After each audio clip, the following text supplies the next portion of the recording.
குடிமக்கள் பதிவு திட்டம் மற்றும் சிலாங்கூர் பொது காப்புறுதி திட்டம் ஆகியவற்றின் ஆக்கத்தன்மையை அதிகரிப்பதற்காக அவ்விரு திட்டங்களின் அமலாக்கத்தை மாநில அரசு அடுத்த ஆண்டு ஆய்வு செய்ய உள்ளது.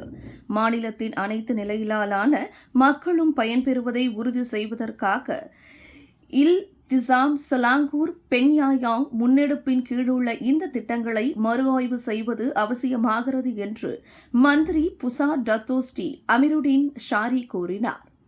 நாம் இன்சான் மற்றும் SMUE திட்டங்களை அமல்படுத்தியிருக்கிறோம். எனினும் அவற்றின் அமலாக்கம் குறைவாக உள்ளதை நாம் காண்கிறோம். உதாரணத்திற்கு SMUE திட்டத்தை கூறலாம். ஷாம் ஷோப்பிங் பற்றுச்சீட்டுகள் ஆண்டுதோறும் கிடைப்பது குறித்து மூத்த குடிமக்கள் மகிழ்ச்சியடைகின்றனர். பற்றுச்சீட்டுகளுக்கான தொகையை 50 வெள்ளி அதிகரித்த போது அதிகமானோர் அதில் பதிவு செய்தனர். ஆனால் மரண சகாய நிதிக்கான பதிவு குறைந்துவிட்டது. ஆகவே மரண சகாய நிதியை அதிகரிப்பதற்கான தருணம் வந்துவிட்டது என்றார் அவர்.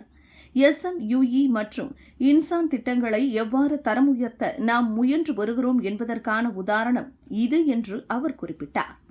நேற்று இங்குள்ள கம்போங் மிலாயு வீரா டாமாய் சமூக மண்டபத்தில் நடைபெற்ற சுங்கை துவா தொகுதி நிலையிலான நலத்திட்ட உதவிகளை வழங்கும் நிகழ்வில் அவர் இவ்வாறு கூறினார்.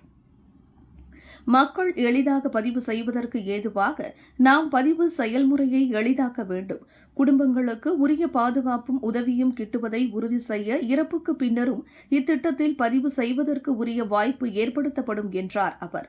கடந்த ஆண்டு SMUE திட்டத்தின் மூலம் 2,63,141 பேர் பயன்பெற்ற வேளையில் 6,331 பேருக்கு மரண சகாய நிதி வழங்கப்பட்டது.